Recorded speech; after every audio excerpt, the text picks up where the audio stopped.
And welcome to the show with me, Warren Thornton, in conjunction with Unprecedented TV. And of course, if you like what we do here, pop across to warrenthornton.com. You get the first hour free, but if you come across to warrenthornton.com, you get a much longer show, many other subjects that we talk about as well. And of course, you will very much be in the know in all sorts of things that are happening. We're pretty accurate on what we say here in the show. There are also, for that, you get, for the price of a coffee, you get 6 shows a week, 2-hour shows and maybe longer. You also get literally a chat, a subscriber show in the morning. You get a daily bite. You get all the other shows that we have been on, that we get invited on. We put them up for you as well. So it's good value for money for a coffee, and that's for an entire month. And it's less than the price of a coffee that you would pay in the high street. Now, what have we got tonight? Well, we've got Ukrainians fleeing to Poland. We've got the proper, shall we say, stuff going on about the cemeteries. We've also got the air defense missile story in Ukraine, where, of course, they are accusing the Russians of killing children. We've got the British Council drone manufacturer. We've got Candace Owens on Minnesota. We'll be talking a lot about Minnesota tonight. We'll be talking about the Aussie who has gone literally crocodile Dundee. He has shot 2 policemen. And there's a large in the bush, and they can't find him, no matter how many helicopters they throw out there. We'll be talking about John Kerry's daughter. We'll be talking about Mertz. We'll be talking about the Philippines, Australia, Canada. We'll be talking about Sandu, who has now committed troops and committing pretty much to a second front for accession into the EU. And we'll be getting into that quite a lot. We'll be talking about the Turkish drone factory that has gone up in smoke. We'll be talking about Britain First and their banner for Keir Starmer. We'll be talking about how your Wi-Fi router can spy on you. And we'll be talking about EU pesticides. So we've got tons for you to get your teeth into tonight. And I hope you enjoy the show. So without further ado, the very first thing we need to talk about, of course, is in Minnesota, where this gentleman has decided that he wanted to go into a school and kill people. We've got some exclusive videos for you, and we've also got some chats to come. So let's get into this straight away then. As you may know, obviously, there was a school shooting. Candace Owens tweeted out this here, very simply. Robin Westman took a gun and decided to go on a rampage at literally a Catholic school church. This person, she says, was created by a doctor. These are the fruits of a deep state military experiment been going on since the 1960s. And this is why all of the shooters, exactly like the ones before, it's a factory.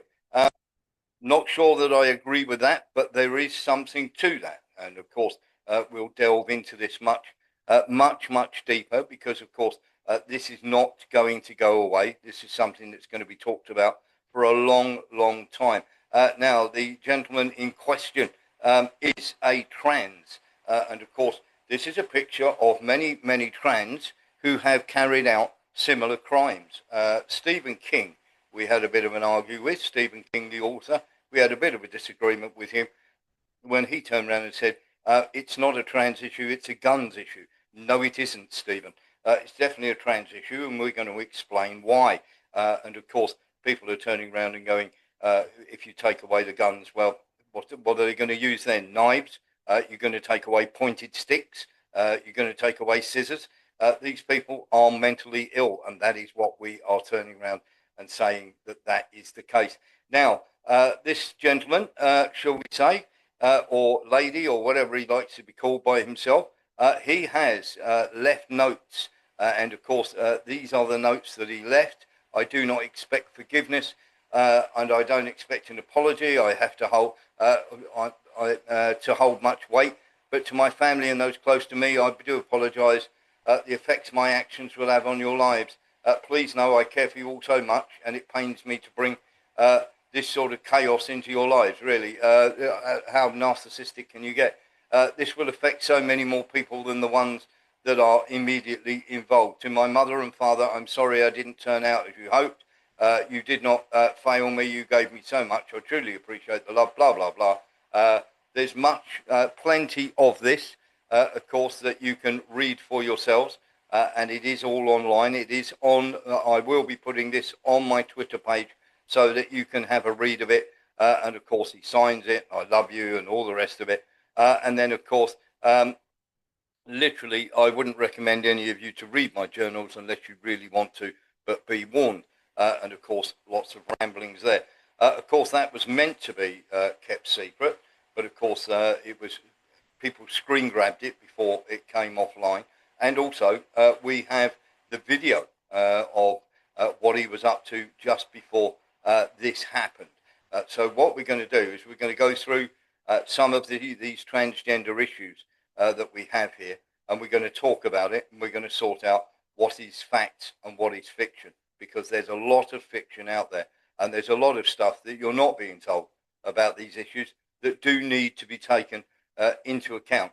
Now, this is the video here, and we will be talking all the way through it. There's not much that he says, but this is the video that was banned.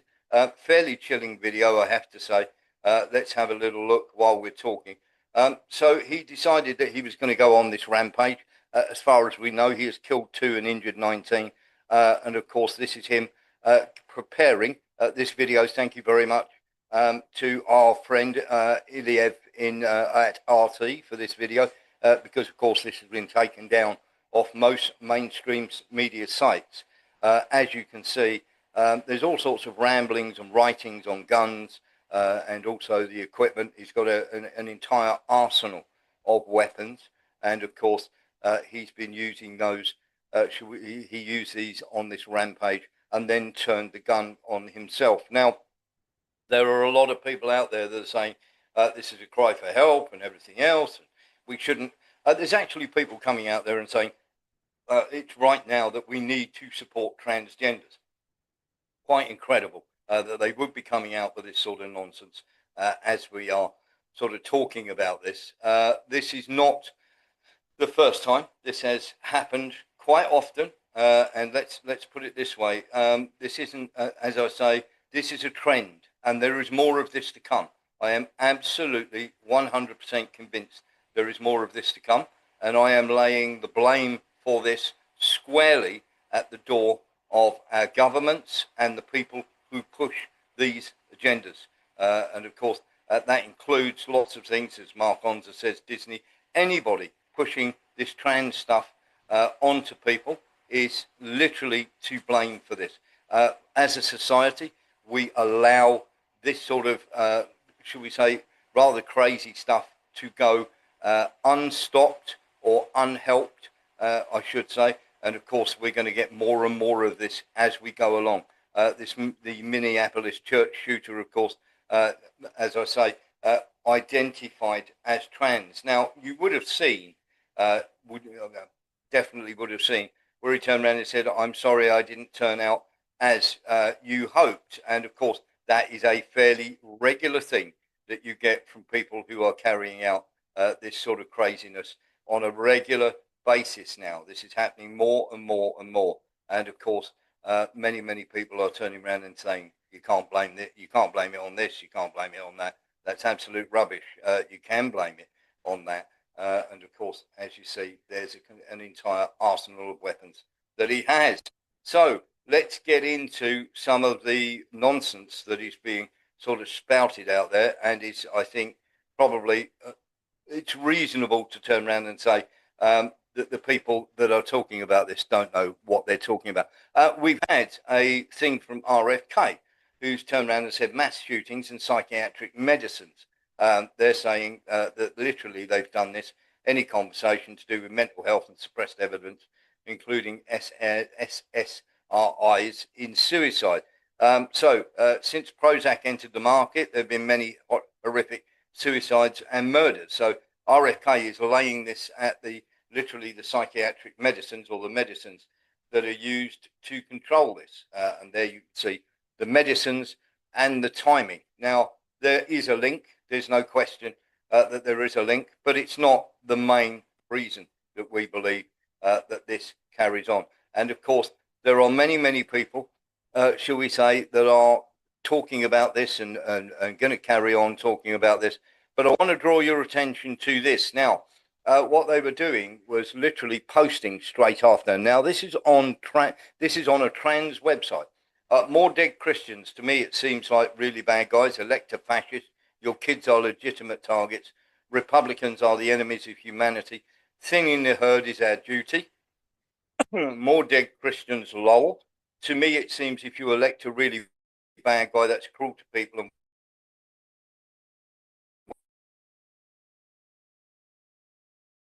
weaponizes cruelness and horrific behavior before supporting an admin that killed Palestinian children. Wondered when his ability to feel for the cause of Palestine would be blamed on the Palestinians, getting the Israel lobby bit in there. Conservatives want to kill all trans, shouldn't be surprised when we fight back. Heroic, they want to kill our kids and we are going to fight back. This is the Republicans' fault. The trans community will not die laying down without a fight. I hope the guns are okay. Future religious extremists dying isn't a bad thing. It's hard to believe this could happen at Catholic Mass. Why is it hard to believe? It's because you thought your imaginary sky daddy would protect you from the decisions the politicians you elect make. It's not hard to believe at all that you wish your made-up bullshit worked instead of actually doing anything about it. And as you can see, there's the sort of mad rantings that are going on there. Now, there's a hell of a lot of anger that is wrapped up in that. And of course, we can sort of explore that all day and talk about the reasons for it. But we are going to look at this. And this is important because when people say it's not a trans issue, yes, it is.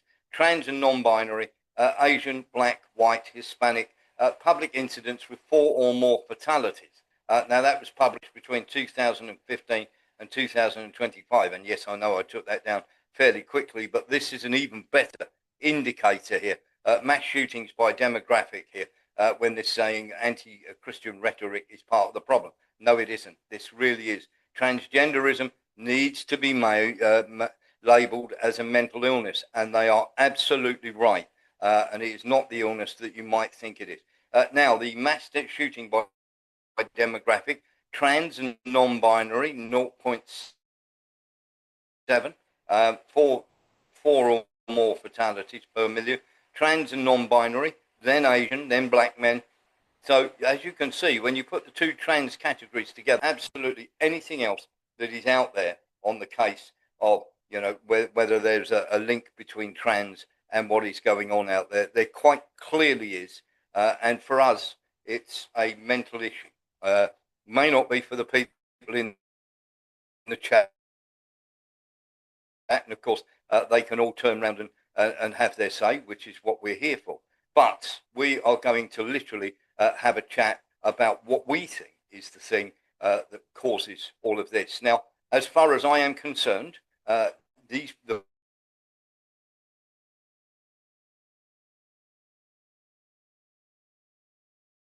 people who allow all this trans something about this, and this I've been speaking to experts all day, experts who are not, you know, paid to push this agenda. Now, there is male, there is female, and there is intersex, okay?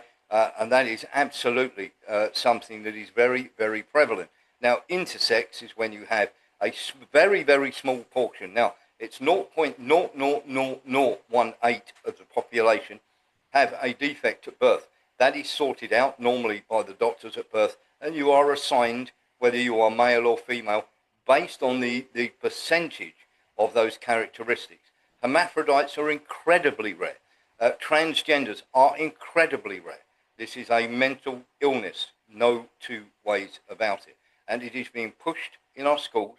It is being pushed by the politicians and the people out there as an agenda to cause chaos once again in normal, peaceful communities. That your child is not safe going to school and they would push this ideology in schools is quite disgraceful. And everybody should be up in arms about it, but instead they cloak it in nonsense. So let's cut through some of that, because there was a wonderful film many, many moons ago called The Silence of the Lambs. And it was based on a lot of stuff, shall we say, and told us the warnings that were coming. Let's have a little look at this. Let's just get the volume on there for you. But he thinks he is. He tries to be. He's tried to be a And lot let's of things, I restart expect. Billy is not a real transsexual, but he thinks he is. He tries to be. He's tried to be a lot of things, I expect. Hates his own identity, you see, and he thinks that makes him a transsexual. But his pathology is 1,000 times more savage and more terrifying. What the fucking lotion in the basket? Now, I totally agree with what they are saying there. It is one of those where you look at it. Transsexuals, by nature, are incredibly passive. Very much just want to get on with their own lives.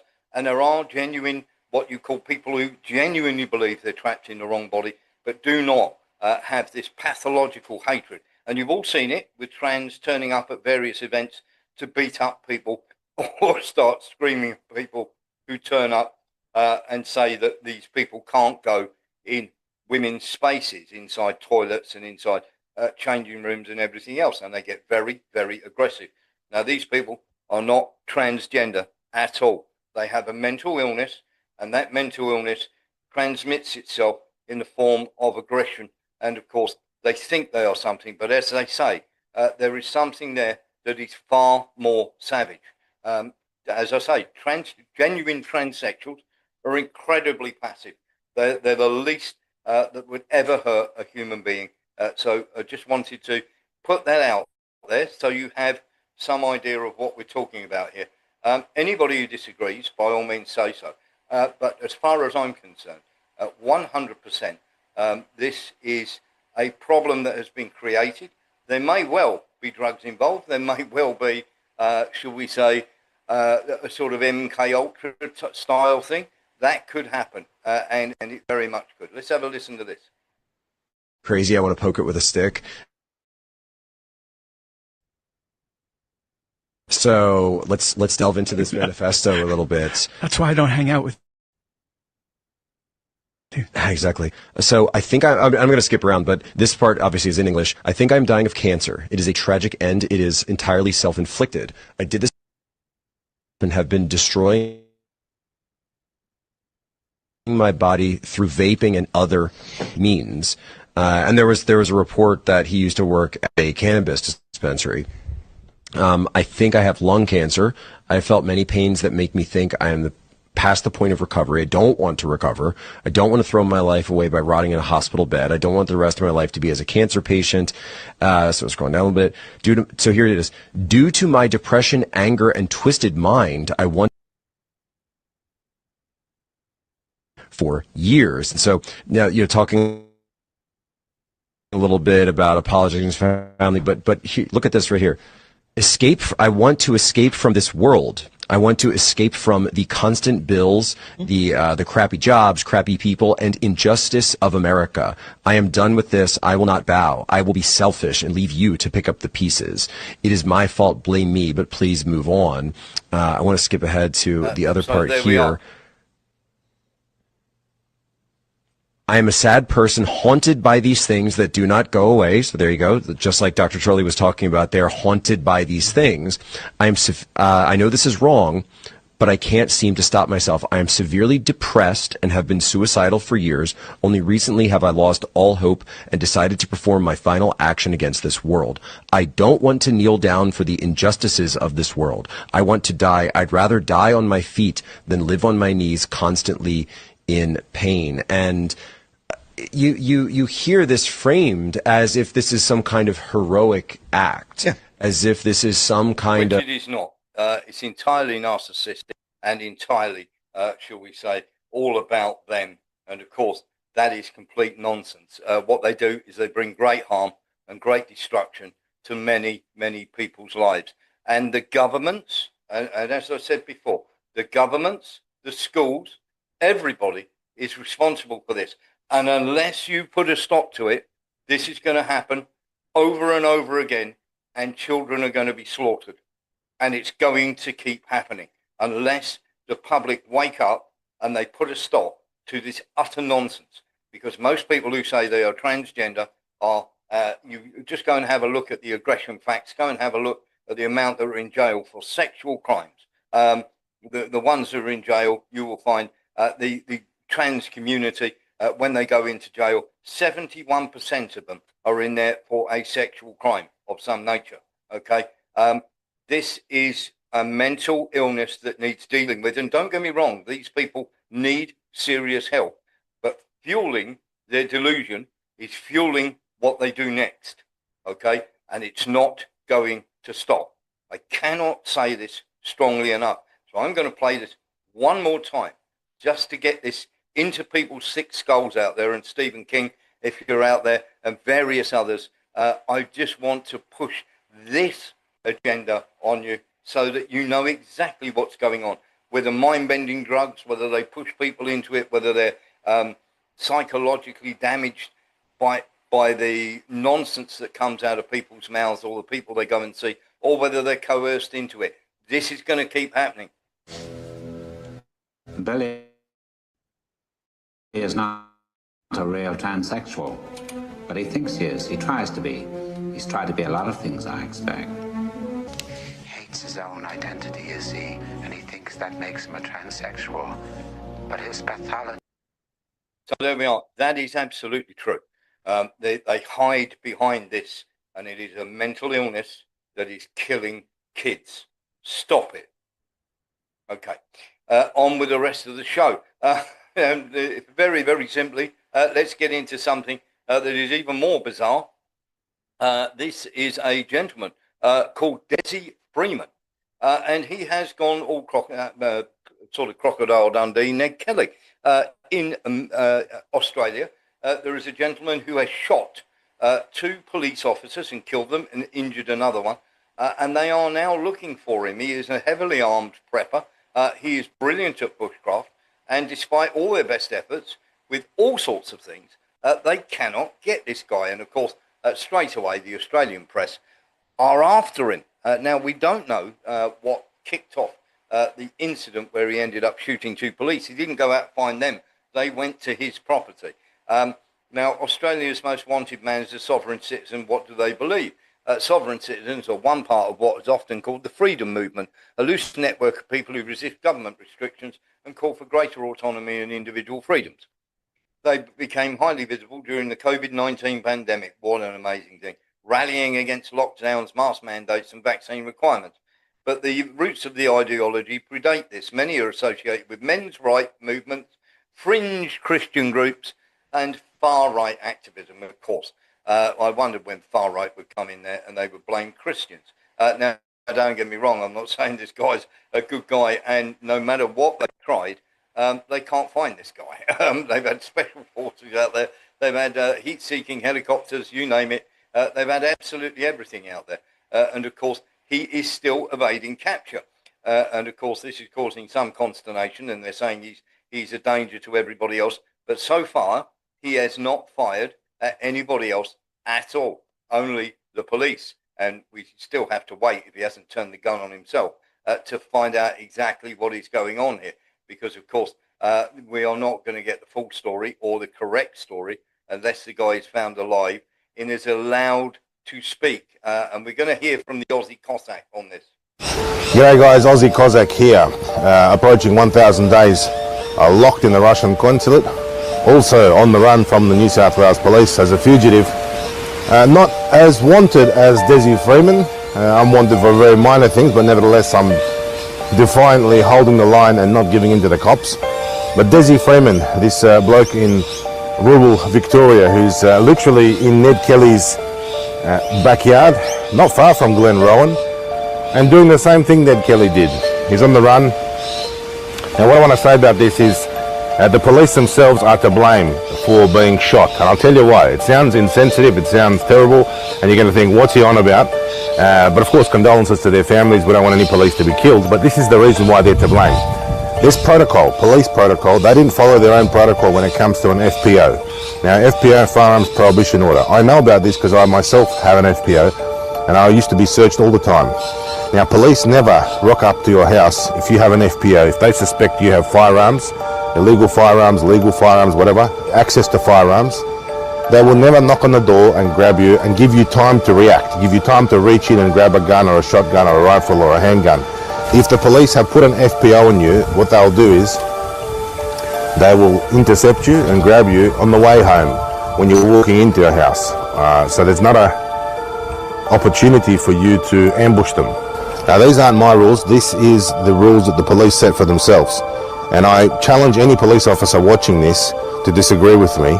If you have a suspect or a person of interest who you are apprehending and you know there's a FPO, a firearms prohibition order on them, do you just barge through the door or catch them off guard or catch them in the backyard or catch them in their bus or catch them in their whatever where they could have access to a firearm? No, you don't. You do things in such a way where there's the element of surprise, the element of a standoff, the element of a potential siege or a shooting is taken out of the equation. It's called OHS, it's called risk mitigation. This is the police rules, these aren't my rules. So the police who apprehended Desi Freeman on his own property, whatever happened, it ended up with 2 police officers being killed, shot, and a 3rd one being shot and injured, right? Was protocol followed? Did the police follow their own protocol when apprehending someone which they themselves have labelled as being the recipient of a firearms prohibition order? That's the question you should be asking, and my prediction is in the next 1 to 2 weeks there will be statements made by the police through the media where they will admit to making a mistake. So you do not apprehend someone with an FPO like this. The police have themselves to blame, partly. So there we are. There's Aussie Cossack on that. Sean Murphy, you have a view. Well, I think that he doesn't look the sort of guy that's going to top himself. He looks as though he knows exactly what he's doing, and he looks like a quite switched on cookie. And I suspect that the police didn't follow their own protocols, and they thought they'd be heroes. And you get them. You get the UK police are just like it. I mean, fortunately for them, there aren't a lot of firearms around, but there are some. And if the police, catch a bit of lead, well, very often it's usually them to blame. Yes. I'm sure this bloke would not have just gone out and he doesn't look as though he's mentally unbalanced and he would have gone out and just shot anybody. He shot them because he was being invaded. And you don't even know whether the thing is, we don't even know whether they were actually in uniform. Yeah, absolutely. And we don't know whether he's going to turn the gun on himself or they're going to unalive him when, of course, they do track him down just so that he can't speak. But one thing's for certain, this is a weird and strange thing. Very much like the Luigi Mangione thing, where he's become a bit of a cult hero in America for obviously shooting the CEO who, should we say, did all sorts of no good. There is a groundswell in Australia for this guy. I mean, there's posters out, there's people online praising this guy left, right and centre. So it does show, I think, very much along the lines of how low and how bad the police are regarded in every single country now. This didn't used to be the case. They used to have all sorts of, shall we say, we used to have all sorts of respect for the police. It has now completely evaporated in almost every country. COVID had a lot to do with that, with the lockdowns and also with the free speech element as well. And we can sort of debate that all day.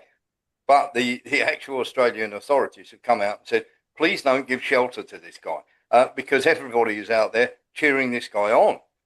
Which seems, may seem, and yes, he's killed police officers and everything else. It seems as though the police have made a mistake, and it seems as though this guy is very good because they've been out. Apparently, he is a prepper and a very good one at that, and he's used to surviving in the bush for long periods on his own. And of course, it's cold, it's wet, and everything else. But even with thermal imaging and everything else, so far they have been unable to get hold of this guy and track him down.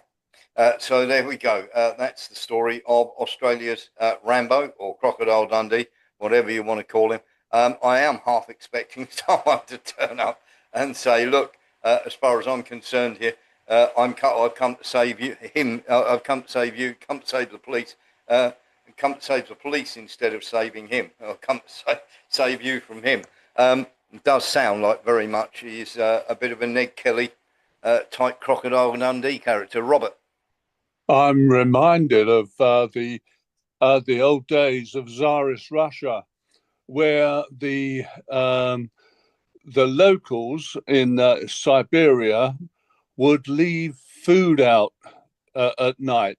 Yes. You know, for those poor devils trying to escape the Tsarist gulag. And it was an old tradition and probably spread to other parts of Russia. Yes. You know, because the Tsarist state was so overwhelming, you know, having only freed the slaves in Russia in the 1860s, I believe.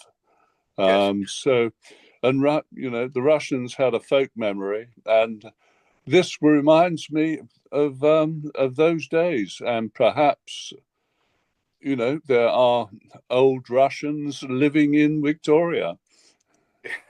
Yeah, one of those, isn't there? I've got to say, when you sort of look at it, quite staggering. And of course, I think you might well be right, Robert. In a case like this, some people do. Everybody loves a sort of a villain who sort of gets away with it, doesn't it? You've only got to look back in history, the DB Coopers of this world and people like that. Victoria was the most dreadful state, locking down, you know, oppressing people with an idea of, you know, they thought they were free, they had freedom of speech. But under lockdown, the Victorian police, I don't mean Queen Victoria, I meant the state of Victoria, those police, their tradition went back to Ned Kelly's days. It did. Thank you very much for that. And of course, we'll keep an eye on that situation. And as more and more police officers fall or this gentleman gets caught, we'll keep you informed. But we will keep an eye on this, on what is a very bizarre and very strange situation. Something else that we need to talk about now is the horrible, wicked witch of the European Union. And it is Ursula von der Leyen, of course. Kaya Kallas is right up there with her. But here we go. I'm outraged by the attack on Kiev, killing civilians and children and damaging our EU diplomatic mission. My thoughts go out to our brave staff.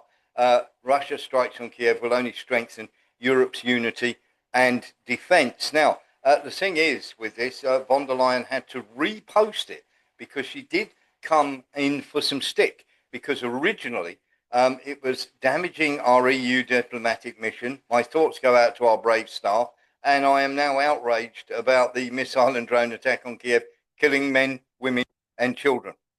So once again, Russia are being accused of killing children deliberately, and the attacks. Is that the case, though? So let's explore it.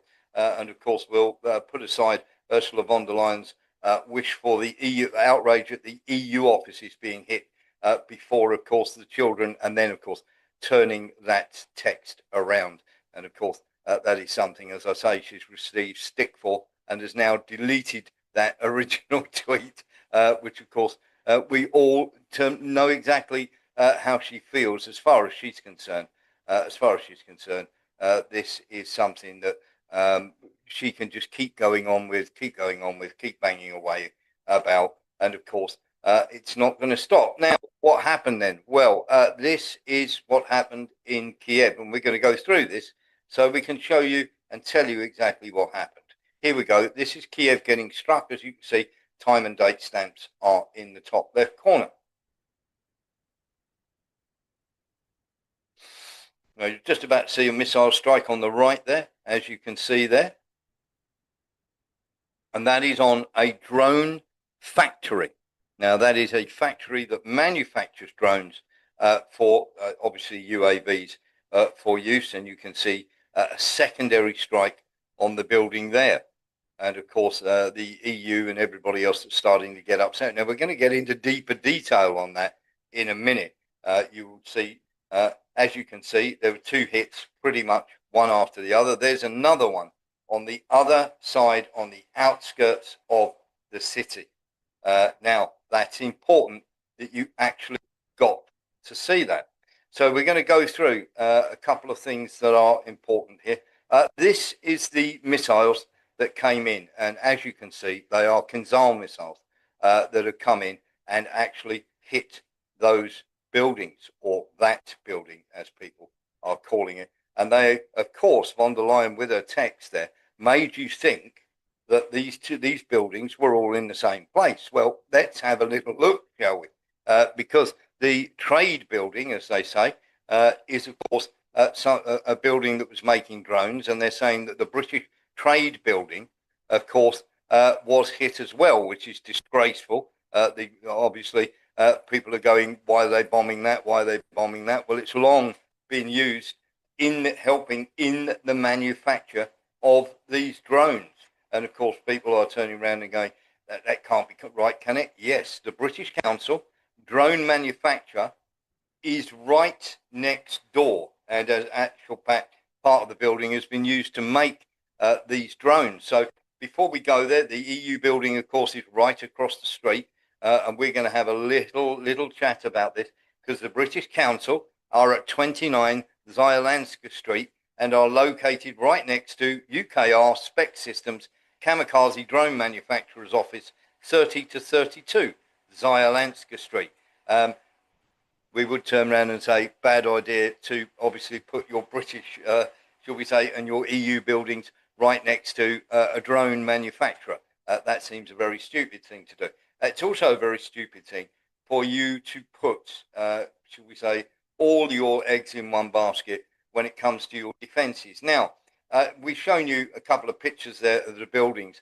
Now, this is the apartment block that was hit, where people, unfortunately, civilians died, including a couple of children. But there's more to it than that. As you can see, the rest of the building, relatively undamaged, apart from the falling masonry and everything else. So as you can see, not a lot of burn there, not a lot of the front of the building being blown out. And there is a reason for this. And of course, this is very much something that we need to tackle, because it does go to the heart of whether they did this on purpose, whether they're attacking this on purpose or not. Now, when you look at the trade building, have a little look here, you can see this hanging down here. And of course, this is very much from a defensive point of view. They haven't managed to take these drones out. And as you can see here, if we zoom in and we have a good close look, you can see various bits coming down here. So they are not the same, is what I want to tell you right from the word go. What happened was a missile intercepted a Garand drone, and the debris and obviously the burning wreckage smashed onto the building and literally wiped out the building, unfortunately killing civilians. Now, there's a couple of things to say on this. First of all, I abhor any child dying under any circumstances whatsoever. And of course, the Ukrainians are not blameless in this, of course, because they deliberately target people. And of course, the down missile that hit the Kiev residential area was right next to a missile defensive system. Now, it was intercepted, as I say, by this missile. Now, I would say one or two things here. First of all, don't have your drone manufacturers right inside the city, right next to buildings where there are people there. And of course, I would turn around and say, you get a win-win out of that, don't you? It's more difficult for the Russians to blow up your air defences and your drone factories if they are right next to residential blocks. But of course, you get a win-win if they do kill a resident. You can come out and claim a PR victory by going, look what they're doing. The dirty, rotten sods are killing civilians. And of course, that is something that don't think for 1 second that the EU wouldn't take advantage of that, given that they are quite happy to watch people beaten up and thrown onto the front lines to go and die for, as I say, for these people. Nilus, Yeah, I listen to the BBC Radio 4 headlines every morning, and before your show, and every morning they've talked about children or toddlers being killed in Ukraine, and it's become part of the narrative now. And you wonder if it's just propaganda or if it's really happening. Yes. And Yeah. as you Go on said, then. it was probably from anti-aircraft fire. Uh, Yes. uh, I know that in the Second World War, more people were killed by British anti-aircraft fire in London than they were by Luftwaffe bombs. You're absolutely right, and that's what a Patriot missile looks like. I mean, they're not tiny things here, and when they hit the drones, obviously, it's a big fireball explosion, and they can land on the very simply on private buildings or residential buildings. Now, I would say one or two things. Yes, it does make it much easier for the Russians to target their air defense systems, but why have the air defense systems firing over the top of residential buildings or located at residential buildings where there can be that collateral damage? Why not have them on the outskirts and try and take out the drones or try and take out whatever you're going to take from that area? To have them in amongst residential buildings obviously makes it more difficult, but these days with the targeting they've got, they can pretty much get you anyway wherever you are. So we're just putting that out there so that you know, because this is also hiding the fact that a Turkish drone factory, this is the factory on the outskirts, as they say, was hit by and destroyed. It was meant to be ready for 2025. It was built in 2023, and the whole idea was this Turkish drone factory was to have production of drones. It's called the Baykar Drone Factory, and it was to get these drones, of course, to be able to fire at the Russians. And of course, they found it and they blew it up at 4:55 yesterday morning, or I should say this morning, your time, because I'm in a different time zone. But they blew it up. That is now out of action. They're not going to be able to use those for quite a while. So when you sort of look at that, you think it's going to be a problem getting anything fired off there. Now, the problem that we have, of course, with this is they are once again starting to scream and shout and everything else and say, look, this is terrible and this, that, and the other. Well, something that is far more terrible coming out now, finally, the Ukrainians are starting to admit various things.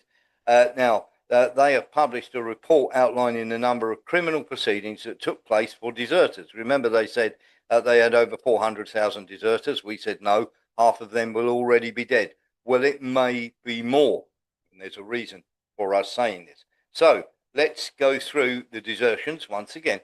According to the information, citing data from the Unified Register of Crimes, this is from Ukraine, 2002, 6,988 desertions, then 17,000 the following year 67,000, and the following year, 2025, from January to July, over 110,000. Total 202,997, bang on the money. And that very much is where we got to, and we said that they would literally hide the dead figures behind these, and you would find that it'd be roughly about 50% of the people were actually AWOL, and the rest would have been killed, and they're just trying to hide the figures. Now, what we've also managed to get our hands on is the published number of proceedings. So when they go through this and they report you AWOL and or deserting or absent without leave, basically, they also have to publish the proceedings where they're going to literally have a case against you. So they let the military police know so they can come and get you. So the total amount of proceedings that they've issued against people who have been AWOL for, in some cases, over 3 years, is that there are 50,058 out of the 202,000. So the question has to be asked, why have Ukraine not instigated 150,000 warrants for men going AWOL? So they're saying 202,000 went AWOL, but they've only issued arrest orders for 50,000 of them. Now, there may be some mitigating factors, but it certainly wouldn't be 3 out of every 4 would have mitigating factors. So the death toll numbers could be even higher. It is one of them, and we will, as soon as we know, we will let you know. But those figures, they don't add up, as they never do when the Ukrainians do the counting. So we just wanted to let you know exactly what was going on there. And by the way, Ursula von der Leyen is still creating obviously about the EU Council offices that have been blown up. It wasn't massive damage. Moving forward together, I don't think is going to happen. But something that is going to happen, and we need to make you aware of here on this channel. We try and tell the truth wherever possible. And we've got a real problem coming up because they are trying to open a second front. That's correct. Maya Sandu, literally while there are going to be elections in Moldova, Maya Sandu has turned around and said that they will be giving 7,000 volunteers from their armed forces.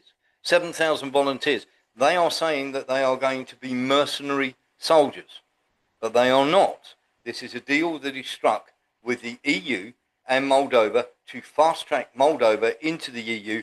The Moldovan soldiers are coming out of the Moldovan army. They are literally handing in the papers, all 7,000 of them, and going to work as mercenaries. Basically, it is the Moldovan armed forces trying to start a second front by getting involved. And of course, very, very quickly, the Russians are going to see through this. And of course, everybody's going to be talking about this for ages to come, because this is a real problem. And when when everybody turned around and said, look, you're doing this so they can become a part of the EU, they utterly denied it and said this wasn't the case. And of course, they're not. There's no fast track for Moldova into the EU, and the story is nonsense. So I wrote an email today to the EU, and I didn't get a response asking if it was true or not that Moldova would be fast tracked into the EU. Then we had this. Here we are from a few hours ago. Ukraine's capital prepared to prepare for the next war. Merz warns as he backs Moldova's pro-EU path. Appearing last, German Chancellor Friedrich Merz celebrated Moldova's progress so far, noting that that should not be taken for granted, as things could have turned out very differently, making a reference to the ongoing Russian aggression on Ukraine. And of course, as you can see, Ukraine's capitulation would only give Putin time to prepare for the next war. So they are there, standing there, as you can see, all getting ready to affirm Maya Sandu and Moldova going into the EU. So that's just unfortunate timing, Nilis.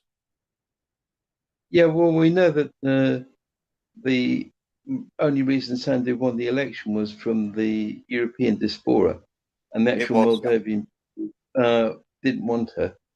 And so I was surprised they could get 7,000 recruits out of the Moldavian army, and they're going to be targeted, aren't they? They're going to be. I wouldn't have thought their life chances would be very good because they're going to be targeted as soon as they go into Ukraine. Well, they're covering it up. They're covering up by doing the following. Only 700 will go in at a time, and the rest will be held on reserve. So she's basically there's 700 of them going in. There was literally a friend of ours, because what happened was a friend of ours in one of the embassies managed to see a leaked correspondence letter from the Moldovan parliament. And the letters indicated that Sandu had reached an agreement with the European Union to strengthen support for Ukraine and organise NATO's military assistance. And if the Action and Solidarity Party wins the upcoming parliamentary elections, these mercenaries, or as they are serving Moldovan soldiers really, will participate in combat operations in Ukraine on the side of the Ukrainian armed forces. Your thoughts on that, Nilis? Well, I wouldn't have thought they would be very willing to go because, as we know, In the British services, people are handing their papers in left, right, and centre. It's about 3,000 every month, isn't it? Yes. The quantity of troops leaving the British services. And I would have thought the same would be in Moldova, especially as the population is against this, supporting Ukraine in this war, as we know from the election results. Yes, I think you're absolutely right. But here's the thing, and I think we've got to sort of say this say the quiet part out loud. When they say volunteers, basically you and you, because that means you're under the auspices of the army, aren't you? Rather than, shall I say, volunteering. In the army, as anybody who's been in the army knows, you get pointed out and go, you're volunteering, and that happens quite a lot. So just be aware, if you would, that Sandu and Moldova have literally the price of them entering the EU is to send their own troops into that area. So, of course, that is going to be something that we're going to have to keep a very, very close eye on indeed, because she has basically committed to opening a second front. Just hope it blows up in her face. That's all I hope. Yeah, well, I think something's about to blow up in a soldier's face. That's there will certainly, and of course, when they start shipping them off, it's going to be fairly bad, isn't it? While we're talking about blowing up in somebody's face, there is a report out that says that literally Russia have sunk a Ukrainian ship, and everybody's denying it. Everybody's saying no, it's not true. It is true. We're going to have basically what happened is the Ukrainian ship Simperofoy racing through the Danube, of course, has been taken out. And when everybody turned around and said that's not true, the Ukrainian Navy are denying this, and Ukraine are denying this, which just goes to show you, doesn't it, how much they will deny this and how much they'll keep on denying this left, right, and centre. And of course, the thing that they did was then they released the video. I believe we have the video. Let's just see if we can get that video up for you. I believe we have the video that shows this being sunk. Let's have a quick look. There we go. Let's just key this up for you. Here's the video that the Russians released. There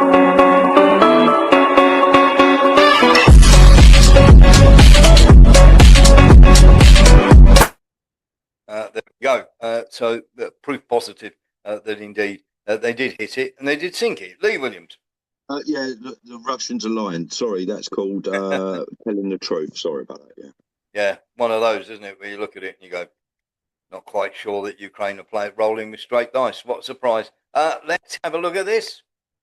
Investigator from Ukraine's National Anti-Corruption Bureau has defected to Europe with what she describes as thousands of pages of internal files, detailing systemic corruption at the highest levels of power in Kiev. The defector, identified as Alina K., has overseen a task force tracking offshore wealth transfers, tied to President Volodymyr Zelensky and his closest confidants, Serhiy Sheffer, Timur Mindich, Svitlana Pishanska, and other longtime allies operated a complex web of shell companies. These entities were used to acquire over 100 luxury properties abroad on behalf of the president and his family.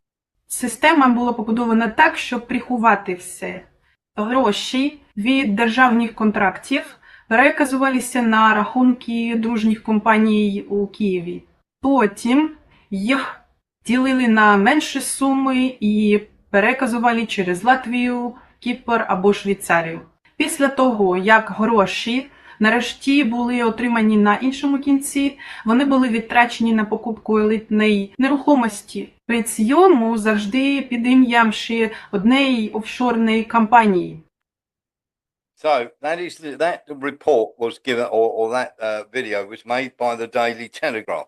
Now, Nillis, I'll let you first, and then I'll make my point. Nillis. It's just, that's why she's covered her face, because I don't think she'd be very popular in many places in Europe, will she? Because they're probably taking sort of spin-offs of this corrupt money. Yes, the military-industrial complex would like to have a word with her, I've no doubt. So where was I? Yeah, very, very simply, That was put forward by the Daily Telegraph. Now, anybody who watches this show knows full well that the Daily Telegraph is the mouthpiece for the MI6 and the British establishment in terms of the, shall we say, the spook community and also the war hawks. They are getting ready and they are placing Zelensky in the front line to be taking over. And remember, we said this a long time ago. Nobody was talking about Zelensky, and we were saying the British are prepping him. The reason he's suddenly not being blamed for Nord Stream, the reason he's not being blamed for the summer offensive, even though he was disgraced and sent away, suddenly he became the British ambassador to the UK because they've got a ready-made replacement, and they can throw him under the bus for those two things anytime they like. So they've been literally grooming him for the last year and a half to take Zelensky's place. And just to go through Zelensky's offshore empire for you, we have, literally, when she left, her name is Alina Kay, and she was tracking, obviously, offshore. And the money from state contracts was funneled to shell companies in Kiev, split into smaller sums, transferred via Latvia, Cyprus and Switzerland, used to buy luxury real estate abroad through layered offshore structures. Now, many people would turn around and go, what are those offshore structures? How many of them do they have? What's the truth? What's nonsense? So let's go through it. Very simply, Zelensky's done very, very well for himself here. Literally, he's got 26 properties in Spain, Marbella villas, Barcelona penthouses. He's got 14 in the UK, including in the Chelsea estate. Now, we have already done an investigation into that and told you that he has 400 million pounds worth of properties in the UK. Of those 14 properties, 400 million pounds worth. 21 in France. We said that he would probably end up in the south of France. He's got 21 in the Côte d'Azur. Very nice, if you can get it. That's probably where he's going to end up if he stays alive long enough. He's got 8 in Italy. And, of course, you remember we showed you the apartments in the UAE that he bought for his parents. Well, on top of that, he's got 34 other apartments in the UAE. So everything that we've been saying about Zelensky when we did our investigation into Zelensky has turned out to be completely true. He's got property in London. He's bought apartments for his parents in the UAE. We were saying this 6 months ago. Sean Murphy. Well, it sounds to me he's either going to open up Airbnbs or he wants properties in, a large amount of properties in sort of fairly smallish areas so that he can duck and dive and use them as almost like safe houses. Yes. Because people are going to be after him and he's going to have somewhere to hide himself away. Yeah, absolutely. Good call. Lee Williams? Because he's got a good heart, and he hasn't got many properties in England. Is he thinking of like the homeless people? Would he help them? I don't think. I think he's going to be homeless himself eventually. But it will be a case of stepping down. Now, hopefully, with a bit of luck, as I say, we have been talking about this for ages. Let's have a quick look at this. Вона 25 років не мінялася. На що б ви її замінили? Я б її замінив би, не знаю, на Азов. Там подвиг Азова. Розумієш, подвиг захисників в Волновахі. Подвиг це от в військово-патріотичному вихованні це дуже важливо. Знати, що хтось уже це робив.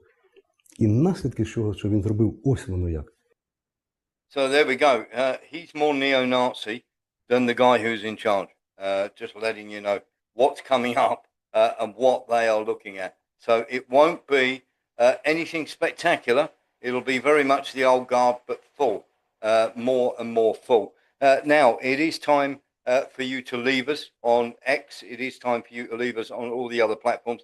If you like what we do here, and we've got much, much more to talk about, come across to warrenthornton.com. As I say, it's the price of a coffee. You get 6 shows a day, 6 shows a week, sorry. Literally, you get a full 2 hours, sometimes a lot longer, sometimes 3, sometimes 4 hour news show for 6 days a week. You also get a show in the morning called the Subscriber Show, where you can come and talk about anything that you see fit. And it's your free speech platform. And you also get all the other shows that we do on all the other programs, such as Lembidopic, Sonia Polton, No to NATO, George Galloway, and many, many others. So for literally the price of a coffee, we think for a whole month of that is pretty good value. Thank you very much for watching, and we hope to see you again soon.